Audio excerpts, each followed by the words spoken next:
Love, hatred, and attention need. As long as love is conditional, hatred and love are opposite sides of the same coin. Love can flip into hatred the moment we feel that our expectations are threatened. In love of this type, it remains love only as long as the conditions remain as expected. The moment the conditions change, the love also changes. Often what we believe as love is actually related to time and space. So long as the distance between the lovers is large and the time of contact is minimal, they feel love towards each other. However, once they get closer and spend more time together, they feel that they are not so much in love after all. That is why they say familiarity breeds contempt. Familiarity can also convert love into hatred.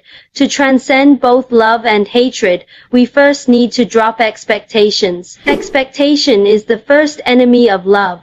We all go through several stages of relationships in our lifetime. If you observe very closely, whichever stage we are in, when we ask for love, we are actually asking only for the other person's attention. When we say a person doesn't love us, we actually mean that the other person doesn't give us enough attention. The basic need for any human being is attention from others. The attention need, along with our dependency on others for survival, is what we experience as love. The dependency on others might be psychological, physical, or spiritual. For example, when you expect someone to lend you a shoulder to cry on, you are dependent upon him or her psychologically. When you expect someone to provide you with money or fulfill your bodily pleasures, you are dependent upon him or her physically. In whatever way people may fulfill this dependency, what it boils down to is the attention that they give us. The whole idea of love is nothing but getting the attention of the other in some way. In the first session of our meditation camp, I ask people to make an honest list of at least one or two persons in their lives who they really love. Usually in the beginning, people come up with a big list.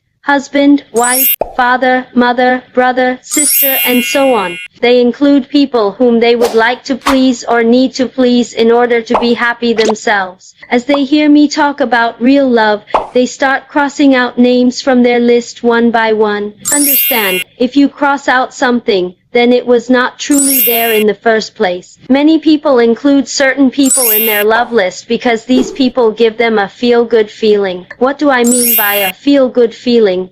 It is a certificate saying, you are good, you are this, you are that, etc. We love anyone who pays us compliments, is it not? We think twice before arguing with them. We secretly nurture our good name with them in the name of love. If they go back on their approval of us, we might fall into depression. So we continue to please them and love them. Like this, there is always some hidden reason for our love. Some people tell me, no Swamiji, I don't love my son or daughter for any of these reasons. I ask them, alright, if your son suddenly starts to make his own decisions, if he suddenly doesn't fit into your framework, if he doesn't follow your guidance, if he doesn't live according to your rules, will your love for him be the same? They tell me, no, it will not. My love will be reduced a little. What does this mean? We love our next generation as long as they are extensions of our life. As long as they fall into our pattern of thinking, as long as they live in accordance with our conventions, we love them. We simply fulfill our own desires through them.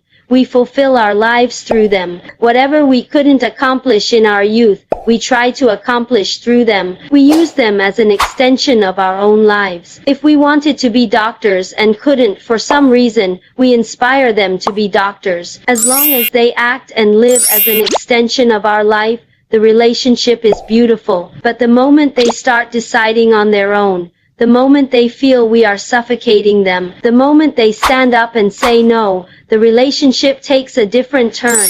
A small story. There were 3 grown-ups having their morning tea together. Their children were playing on the floor. They were discussing what they would do if danger threatened, and all of them declared that the first thing they would do was pick up their children and escape. Suddenly, the safety valve of the pressure cooker burst. creating a steam explosion in the room. Within seconds, everyone was out of the kitchen except for the children playing on the floor. Our love is not as great as we claim it to be. Even we don't know the real depth of our love. That's the problem. We say and do a lot of things in the name of love, but reality can be shockingly different from all that. If we integrate the love emotion in us, it can become a highly sincere and authentic expression of our original nature. Living enlightenment, Nithyanandam Paramashivam.